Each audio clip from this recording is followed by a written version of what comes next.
I've been wanting to look at this one for a long time, the RCX1304 5000 kV. This one's been around for a lot longer than the Emax 1106 and really was the first motor in this kind of size to give this sort of performance. So we finally have a chance to see how the wider, shorter stator compares against the taller, thinner one. These results we're looking at on the RCX are done at 3S. And the overall picture looks pretty good. We've got a nice amount of reasonable efficiency covering most of the performance range of our various props. And the load matching is very similar to what we've seen from other 1106 kind of class motors. The light 2-inch props are in this case shooting straight through the sweet spot, and it's probably a little too low for what we want. The 3020 being almost ideally positioned just above our area of peak efficiency, so it's not going to suffer too badly. And then our heavier 2035 bullnose and the 2.5-inch bi-blade kind of wrapping up the middle between those. The heavy 3-inch up here on the 3044, maybe a little hot, but we're still in over 50% efficiency here. So while it's a bit heavy of a load to end up down in the ideal efficiency zone, it's going to be down in fairly reasonable level of performance once unloading kicks in. Nice also to see that we have a really strong torque curve on our full throttle trace there, and it's not really falling off very strongly anywhere down where we want to use it. So saturation isn't going to be too big of a problem for us. Thrust wise, we're looking from the 3044 about 270 grams of thrust.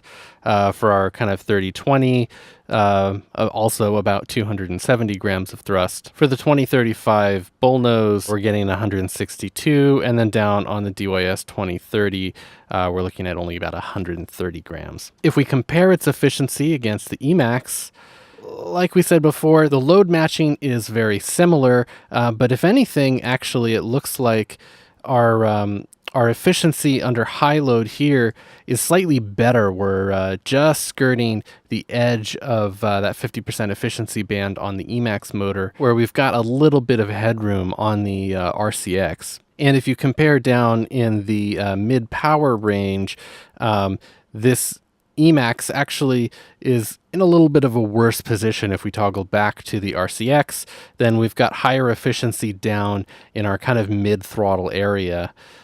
So this motor is probably going to perform better even at partial throttle, just marginally. It's not a huge difference. We're only talking about one band, so within 10%. But if you're looking for every little bit, that's certainly there. And really interesting, of course, comparing the full throttle traces. As you would expect from the 5000 kV of this 1304, we are getting a little more peak power out of it. But if we go over and compare the power traces directly, the Emax is the one here on the bottom, and the RCX1304 is the one on the top, so we're getting higher peak. But it also looks like it's actually handling the higher loads better, like we're getting less drop off. And, you know, the little bit of tail that we have here at the end is due to filtering on the data recording. But the section up here where the Emax motor looks like we're starting to run into saturation here at about 2.5 Newton centimeters of torque.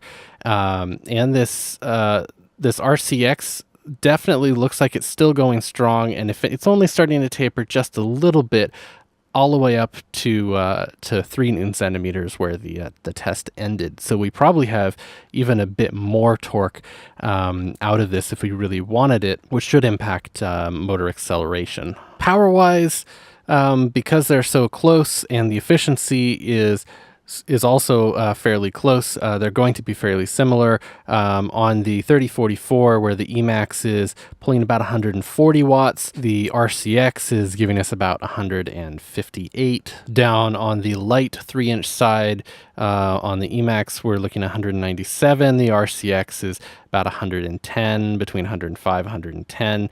So again, only about 10 watts more power for our peak. Down on the very light end of things, where on the Emax we're getting about 153 watts. On the RCX it's about 155. So very, very close in the peak power draw, the amp draw that you'll see at full throttle on both of these motors. So really Even though it's been around for a lot longer, this 1304 looks to be a lot better motor for just about any situation compared to the Emax RS1106. We're getting more torque under high load, so if you're running a heavy prop, you're going to have faster motor acceleration and more consistent thrust, since the motor isn't loading down as heavily. And under very light loads, the extra kV give it an extra boost on spinning even very light props like that 2030 to just slightly higher RPM as well. So really, it still holds up. I've got small 120s flying with both of these motors, and I have been for a good while now. And probably the biggest difference that I've noticed between them is the RCX is a little more vibration prone. If anything, the Emax motor does run a little smoother, and I found on my setups at least that the 1304 starts getting really jello-y above 70% throttle, 60 or 70% throttle or so, where the Emax can run up over 70 or 80% throttle without causing any like massive significant problems. So still some bit of trade-offs, and obviously for the very light loaded props, still probably not going to be, despite the higher kV, is probably not going to be your first choice because it is a little on the heavier side, but still a perfectly viable motor for general use.